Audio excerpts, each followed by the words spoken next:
પ્રભુ શ્રી કૃષ્ણના નામમાં પ્રેમી સલામ.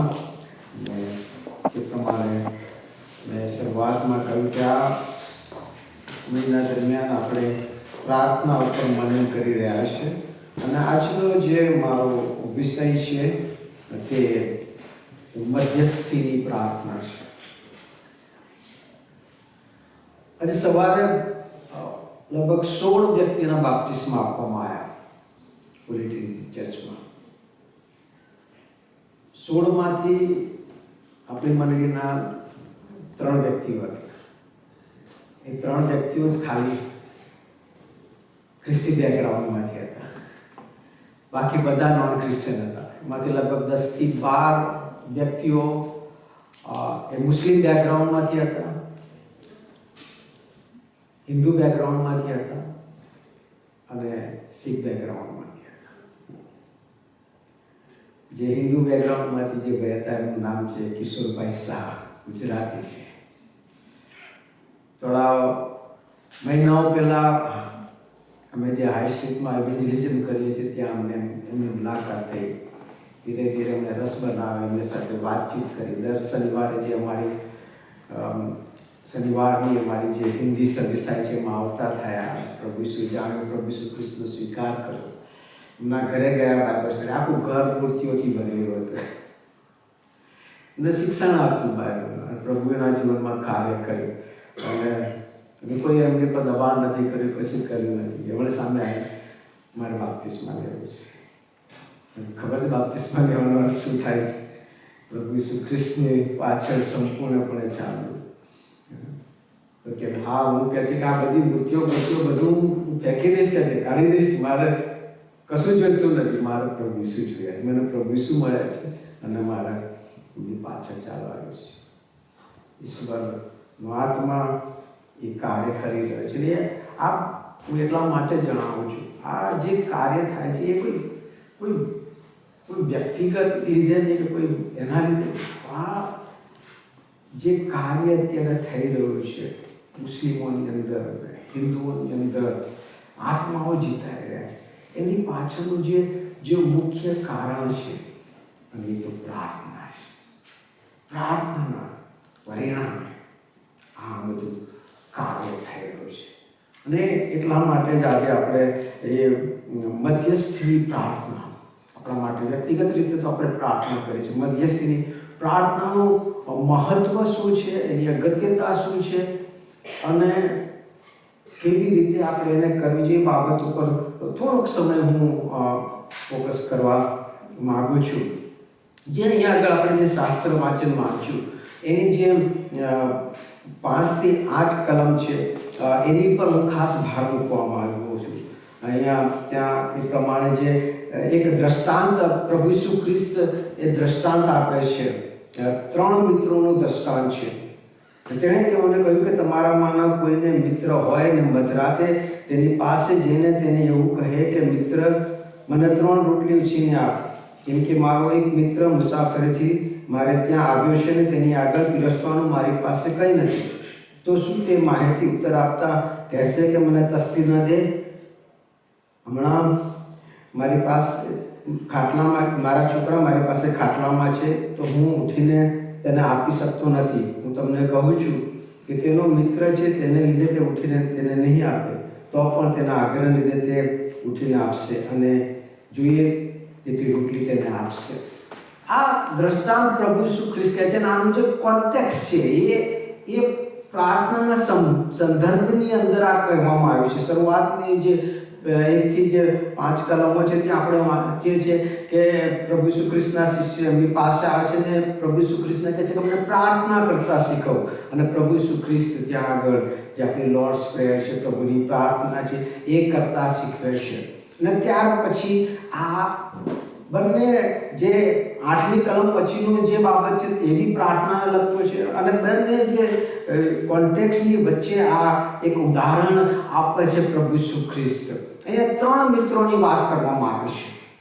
અને જે પહેલો મિત્ર છે એ મિત્ર રાત્રે મુસાફરી કરીને પોતાના મિત્ર બીજા એક મિત્ર બીની પાસે જાય છે અને આ મિત્ર બી ની પાસે જ્યારે તે જાય છે ત્યારે એની પાસે એને પીરસવાના માટે, એની પાસે એને આપવાના માટે એની પાસે કશું નથી.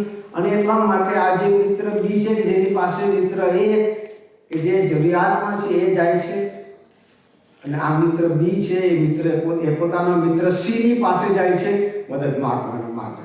અને આ જે એનો મિત્ર જે સી છે એ એને મદદ પૂરી પાડે છે. અને આ ત્રણ મિત્રોની જે બાબત, જે દ્રષ્ટાંત પ્રભુ ઈસુ ખ્રિસ્ત અહીંયા આગળ કહે છે, એની પરથી આપણે થોડી બાબતો શીખવા માંગીએ છીએ કે મધ્યસ્થીની પ્રાર્થના આપણે કેવી રીતે કરવી જોઈએ અને શા માટે કરવી જોઈએ. સૌ પ્રથમ બાબત જે અહીંયા આપણને શીખવા મળે છે અને એ તો એ છે કે ઇઝરાયલ દેશની અંદર ને એ સમયની અંદર કોઈ પણ વ્યક્તિ એ રાત્રે મુસાફરી કરતું નહોતું. કારણ કે આજના સમયમાં જેમ લાઇટો હોય છે એ સમયે કોઈ લાઇટો નથી. એક તો અંધારું હોય, ઉબડ-ખાબડ રસ્તા હોય, અને ચોર લૂંટારાઓનો ભય હોય, અને સાથે સાથે જંગલી જાનવરોનો બી ભય હોય. મોટા ભાગના એ સમયના લોકો રાત્રે મુસાફરી કરવાનું એ લોકો ટાળતા, રાત્રે મુસાફરી કરે જ નહીં. કે આ બધી તકલીફોનું સામનો કરે. અંધારું હોય, ચોર લૂંટારાનો ભય હોય, જંગલી જાનવરોનો ભય હોય, અને આ બધા ભયના કારણે મોટા ભાગે લોકો રાત્રે મુસાફરી કરતા નહીં. પણ આ એક મિત્ર છે કે જેને રાત્રે મુસાફરી કરવાની ફરજ પડી. શા માટે ફરજ પડી છે? કારણ કે એના જીવનમાં કંઈક ઇમરજન્સી આવી ગઈ છે, કંઈક કટોકટી આવી ગઈ છે, કંઈક મહત્વની બાબત કે જે એને કરવી જ પડે, છૂટકો જ નહોતો. એવી પરિસ્થિતિ એના જીવનમાં ઊભી થઈ છે કે એને મુસાફરી રાત્રે કરવાની ફરજ પડી. અને એટલા માટે એ રાત્રે મુસાફરી કરીને એ પોતાના મિત્રને ત્યાં જાય છે. ને આ મિત્રનું હું નામ આપીશ એ ફ્રેન્ડ ઇન નીડ. એ મિત્ર કે જે જરૂરિયાતમાં છે, જેની કંઈક જરૂરિયાત છે, જે કોઈ મુશ્કેલીમાં છે, જે કોઈ તકલીફમાં છે, જેને જીવનમાં કંઈ ઇમરજન્સી છે, અને એને એ કર્યા વગર એને છૂટકો નથી. એ ફ્રેન્ડ ઇન નીડ, મિત્ર એ જરૂરિયાતમાં છે. મધ્યસ્થની પ્રાર્થના એક એવી પ્રાર્થના આપણે એવા લોકોના માટે પ્રાર્થના કરીએ છીએ કે જે લોકો જરૂરિયાતમાં છે, જેમને પ્રાર્થનાની જરૂર છે, જેમને સહાયની જરૂર છે, જેમને મદદની જરૂર છે. અને એટલા જ માટે લોકો આપણી પાસે આવે, please pray for us, pray for me. સુનિલભાઈને માટે આપણે પ્રાર્થના કરી રહ્યા છીએ. મારી વચ્ચે હોસ્પિટલમાં દાખલ છે, થોડા સમયમાં એમનું હૃદયનું હાર્ટનું ઓપરેશન થવાનું છે, નળી બ્લોકેજ છે, કટોકટીની પરિસ્થિતિમાં છે. અને આવી પરિસ્થિતિમાં એ મંડળીને કહે છે કે મારા માટે પ્રાર્થના કરો. હાલે ફ્રેન્ડ ઇન નીડ, લોકો જરૂરિયાતમાં છે અને એમના માટે જે જરૂરિયાતમાં છે, જે કટોકટી, અને જાણે છે કે અમારાથી કશું થઈ શકે નથી. અને એટલા માટે લોકો આપણી પાસે એ પ્રાર્થનાની વિનંતીઓને લઈને આવે છે. ત્યારે જે જરૂરિયાતમાં છે એવા લોકોના માટે, જેઓને અગત્યતા છે, જેમને પરિસ્થિતિ એવી છે, એના માટે આપણે પ્રાર્થના કરવાની છે. અને આ જે ફ્રેન્ડ છે, જે વ્યક્તિ છે કે જે જરૂરિયાતમાં છે, એ પોતાના એક મિત્રની પાસે જાય છે કે હું આ મિત્રની પાસે જઈશ, આ મારો મિત્ર બી છે, હું એની પાસે જઈશ, મને એની પાસેથી સહાય મળે છે. લોકો આપણી પાસેથી એક અપેક્ષા સાથે, એક્સપેક્ટેશન સાથે આવશે કે ભાઈ આ વ્યક્તિને હું કહીશ તો એ મારા માટે પ્રાર્થના કરશે, આ મંડળીને હું કહીશ તો મંડળી મારા માટે પ્રાર્થના કરશે.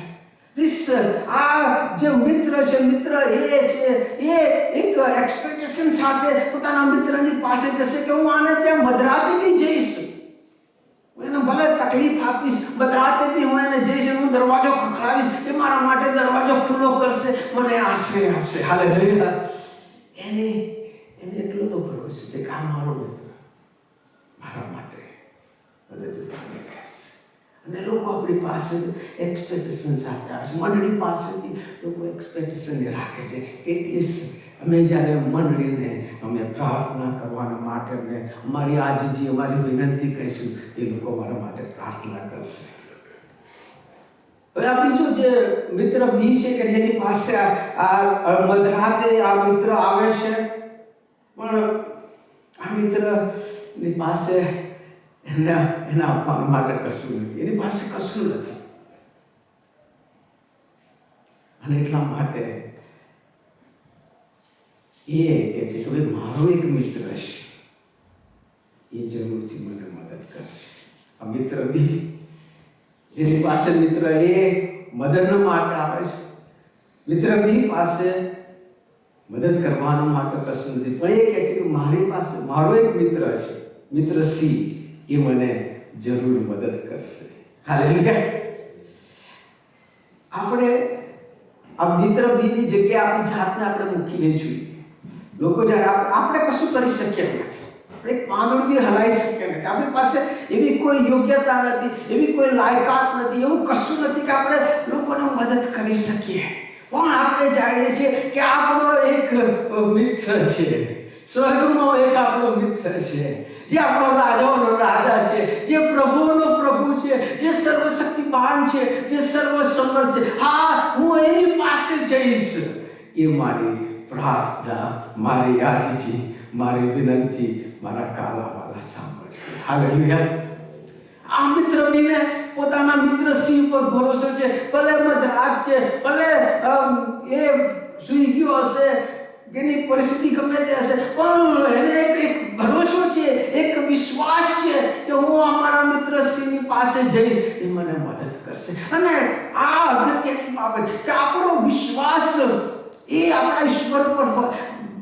વ્યક્તિઓ ગમે તેવી કટોકટીમાં હોય, મુશ્કેલીમાં હોય, તકલીફમાં હોય, આપણે જ્યારે વિનંતીઓ આપણી પાસે લઈને આવે છે, ત્યારે આપણે હતાશ અને નિરાશ થયા વગર આપણા ઈશ્વર પર આપણે ભરોસો રાખવાનો. હા, અમારો જે મિત્ર છે, અમારો જે ઈશ્વર છે, કે જે સર્વશક્તિમાન ઈશ્વર છે, જે સર્વસમર્થ છે, જે સબળું કરી શકે છે. અને એ બાબત મધ્યસ્થીની પ્રાર્થના આપણે કશું નથી કરી શકતા, પણ આપણો જે ઈશ્વર છે એ સબળું કરી શકે. આપણે એ વિનંતીને, એ આજીજીને, એ કાલાવાલાને ઈશ્વરની પાસે આપણે લઈએ છીએ. અને બીજી જે અગત્યની બાબત આ મિત્ર બી ના જીવનમાંથી આપણને જોવા મળે છે, અને એ છે કે એ પોતાના મિત્રને મદદ કરવાના માટે અને તૈયાર થયો. એટલું જ નહીં, પણ તમે જો આગળ તમે વાંચો તો ત્યાં એ પોતાના જ્યારે મિત્ર સીની પાસે એ જાય છે, અને ત્યાં જઈને એને આજીજી અને વિનંતી અને કાલાવાલા એ કરે છે. એ આ બધું કરી શક્યો એની પાછળ એ જે મધ્યસ્થી જે આપણને અહીંયા આગળ બીજા મિત્ર બીની જે મધ્યસ્થી આપણને અહીંયા આગળ જોવા મળે છે ને, અને એ તો એ છે કે એ વ્યક્તિ આ પોતાનો જે મિત્ર એ છે એની જે પરિસ્થિતિ છે, એ પરિસ્થિતિની અંદર પોતાની જાતને મૂકી જોવે છે કે જો આજે આ વ્યક્તિના જીવનમાં જે બન્યું એ જો મારા જીવનમાં બન્યું, હું આ પરિસ્થિતિમાં હોત તો મારી શું હાલત હોત. અને એટલા માટે જ્યારે પોતાને એ પરિસ્થિતિમાં મૂકે છે, અને એ પોતાનો મિત્ર જે પરિસ્થિતિમાંથી પસાર થઈ રહ્યો હોય છે, જે માનસિક તણાવમાંથી પસાર થઈ રહ્યો છે, એનો એ વ્યક્તિગત અનુભવ કરે છે. અને જ્યારે એ અનુભવ કરે છે ત્યારે એને એ ફરજ પડે છે, હું ગમે તે આ મારા મિત્રને મદદ કરવા માટે હું ગમે તે હદ સુધી હું જઈશ, ગમે તે હદ સુધી હું જઈશ. અને જાય છે. મધ્યસ્થીની પ્રાર્થનામાં આ વખત બહુ અગત્યની બાબત છે. બધા મધ્યસ્થી કરે છે, પ્રાર્થના. કોઈ મને કહે છે કે પ્રાર્થના, પણ એ જ્યારે પ્રાર્થના આપણા હૃદયમાંથી નીકળે, એ પ્રાર્થના આપણે એ સુનેલા માટે આપણે પ્રાર્થના કરીએ, પણ એ સુનેલની જગ્યાએ આપણે આપણી જાતને મૂકી જોઈએ. એ જેનિસ જે અત્યારે એ પરિસ્થિતિમાંથી પસાર થઈ રહી છે, એ જગ્યાએ આપણી જાતને આપણે એના દુઃખને જ્યારે આપણે અનુભવ કરીએ, ત્યારે પ્રાર્થના એ ખાલી શબ્દ નથી કરી રહેતા. પ્રાર્થનામાં ઇમોશન આવે છે, એ હૃદયમાંથી નીકળે છે, હૃદયના ઊંડાણમાંથી નીકળે છે. કેમ કે આપણે એ દુઃખ, એ દર્દને આપણે અહેસાસ કરીએ છીએ.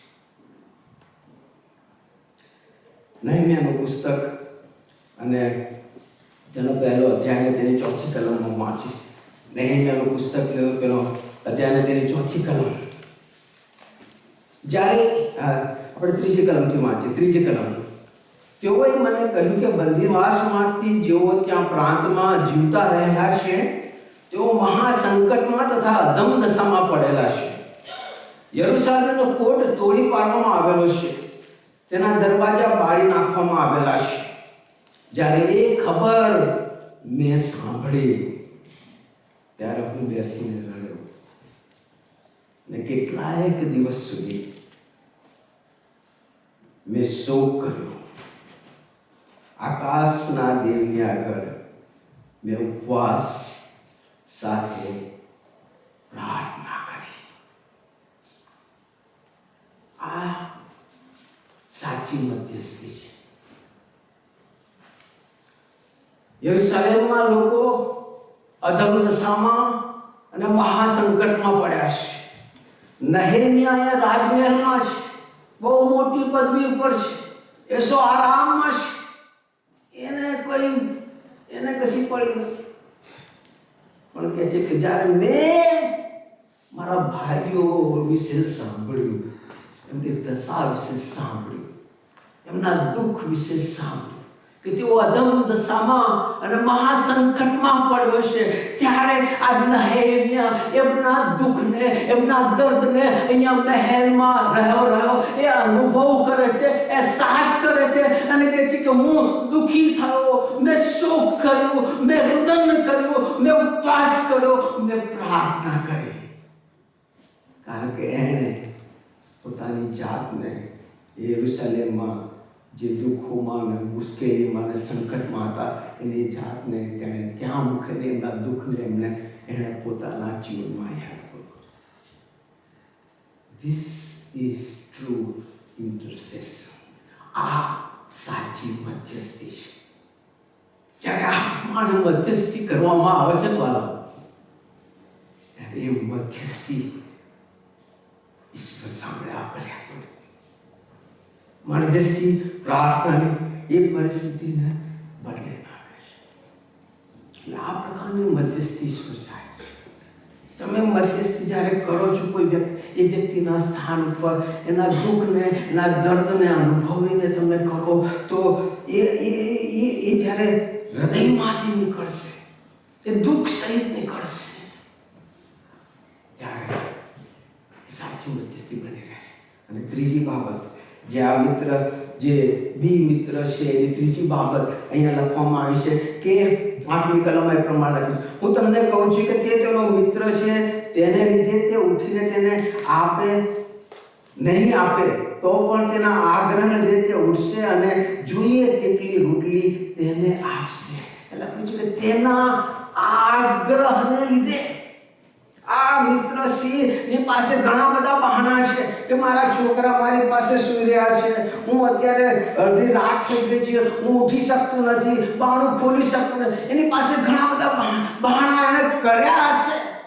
પણ પછી આ મિત્ર બી છે, એ આગ્રહ કર્યા કરે છે, વિનંતી કર્યા કરે છે કે પ્લીઝ મારે જોઈએ છે, મારા મિત્રોની જરૂર છે, મારે એ હું લીધા નથી જવાનું. એના આગ્રહના લીધે જે પોઈન્ટ, જે ભાર પ્રભુ ઈસુ અહીંયા મૂકવા માંગે છે એ છે કે એના આગ્રહના લીધે એ એને ઉઠીને આપશે. એના મિત્ર, એનો મિત્ર છે માટે નહીં, પણ એના આગ્રહને લીધે એ એને ઉઠીને આપશે. એવો આગ્રહ કરો. એટલે જ એના આગળની કલમ કહે છે કે માગો તો મળશે, શોધો તો જડશે, ઠોકો તો તમારે સારું ઉઘાડવામાં આવશે. અને ઓરિજિનલ ગ્રીકમાં એ પ્રમાણે કન્ટિન્યુઅસ પ્રેઝન્ટ ટેન્સમાં એને લખવામાં આવ્યું છે કે માગ્યા કરો, ઠોક્યા કરો, શોધ્યા કરો. જ્યાં સુધી ના મળે ત્યાં સુધી શોધ્યા કરો, જ્યાં સુધી ન મળે ત્યાં સુધી માગ્યા કરો. કન્ટિન્યુઅસ આગ્રહથી માગ્યા કરો. અને આ એ સાચી મધ્યસ્થી છે. એક વખત પ્રાર્થના કરીને મૂકી દીધું નહીં, સતત પ્રાર્થના કરી રાખો, સતત પ્રાર્થના કરી રાખો. જ્યાં સુધી જવાબ ન મળે ત્યાં સુધી એ પ્રાર્થના કરते રહો. આ મધ્યસ્થી છે. બીજાઓના માટે પ્રાર્થના કરી, આગ્રહથી પ્રાર્થના કરી, હૃદયના ઊંડાણથી પ્રાર્થના.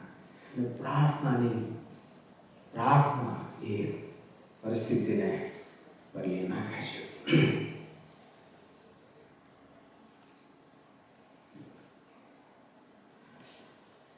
ઘણી બધી વખત આપણે, હું એમ માનું છું કેમ આપણે પ્રાર્થનામાં લોકો બહુ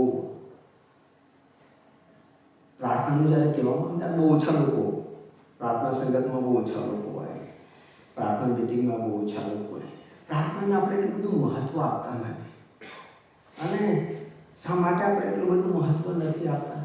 કારણ કે આપણે પ્રાર્થનાના પરાક્રમને અને પ્રાર્થનાના સામર્થ્યને આપણે જાણતા નથી કે પ્રાર્થના શું કરે. આપણે નથી જાણતા, પણ શેતાન બહુ સારી રીતે જાણે છે. એ જાણે છે કે જ્યારે મારા લોક જો મારા નામથી ઓળખાય છે તેઓ પ્રાર્થના કરશે તો એ પ્રાર્થના પરિસ્થિતિને શું કરશે? બદલી નાખશે. એ જાણે છે પ્રાર્થનાના પરાક્રમને, એ પ્રાર્થનાના સામર્થ્યને જાણે છે. અને એટલા માટે એ શું કરે છે કે પ્રાર્થના કરતા કે છે કે હું પ્રાર્થના કરતા લોકોને રોકીશ ને એટલે આપણે જે કરવું એ કરી શકાશે. જે 1949 થી 1953 સુધી જે સ્કોટલેન્ડની અંદર જેને આપણે બ્રિજ જે યુનિવર્સિટી શું જેને રિવાઇવલ તરીકે એને ઓળખવામાં છે, ડંકન કેમ્બલના અંડરમાં રિવાઇવલ ફાટેલી. તમારી પાસે જો સમય મારી પાસે છે, આ બુક તમે અવેલેબલ વાંચી છે. કેટલી ભયંકર રિવાઇવલ ફાટી નીકળી. લોકો ચાલતા પવિત્ર આત્માની અંદર મંડળીઓ ખાલી થઈ ગયેલી, મંડળીઓમાં લોકો જતા નહોતા. પણ આ સમયની અંદર આ ડંકન કેમ્બલના અંદર આ રિવાઇવલ ફાટી નીકળી અને બહુ અજાયબ એવી રિવાઇવલ એ સમયે જોવા મળે. પણ આ રિવાઇવલ જે ફાટી નીકળી એનું આ ડંકન કેમ્બલ કે છે કે એની પાછળનું જે રીઝન હતું એ રીઝન એ આ હતું કે બે ઓલ્ડ લેડી, હું ઇંગ્લિશમાં વાંચીશ ને પછી ટ્રાન્સલેશન કરીશ. Among those who were especially concerned about the situation were two sisters, Peggy and Christine Smith. One of them 84 years age and blind, while the other was 82 and crippled with the arthritis. They were greatly burdened because of the appalling state of their own parish, for not a single young person attending public worship at their church. So they decided to pray. They were so burdened that both of them decided to spend a long time in prayer twice a week, on Tuesday and Friday. They got on their knees at 10 o'clock in the evening and remained on their knees until 3 or 4 o'clock in the morning. Two old lady, 84 years and 82 years. One is blind and another is crippled. But these two ladies, આ બે ઘડી જુવાન ladies છે એ રિવાઇવલનું કારણ બને કે hallelujah હું અને તમે આપણે કરી શકીએ છીએ. રિવાઇવલ માટે પ્રાર્થના કરીશું, પણ આ રીતે જ્યારે આપણે પ્રાર્થના કરીશું, મેં જે પ્રમાણે કહ્યું, આંસુ સહિત ઉપવાસ સહિત પ્રાર્થના કરીશું, રિવાઇવલ કેમ ન ફાટી નીકળે. પ્રભુ કહે છે કે હું ચિંડામાં ઊભા રહેનાર વ્યક્તિને શોધું છું, મધ્યસ્થી કરનાર લોકોને શોધું છું. આ પેગી જેવી, આ ક્રિસ્ટીન જેવી વ્યક્તિને હું આજે શોધી રહ્યો છું. હું આ દેશમાં રિવાઇવલ મોકલવા માંગુ છું. હું આ મંડળીની અંદર રિવાઇવલ મોકલવા માંગુ છું. ક્યાં છે આ પેગી અને આ ક્રિસ્ટીન? જો આ બે 84 years ને 82 years લેડી જો કરી શકે છે, તો આપણે કેમ ના કરી શકીએ? કરી શકીએ કે ના કરી શકીએ? Hallelujah, praise the lord. Decide કરીએ, yes, we have to move the mountain. આપણે પરિસ્થિતિને બદલી નાખી. જ્યારે મારા લોક જો મારા નામથી ઓળખાય છે, ઈશ્વરે આપણને પ્રોમિસ આપી છે, હું કરીશ, હું આ દેશને સાજો કરીશ, હું આ દેશમાં રિવાઇવલ મોકલી આપીશ, હું આ મંડળીમાં રિવાઇવલ મોકલી આપીશ. But we have to be like Peggy and Christy. Amen. Hallelujah. God bless you.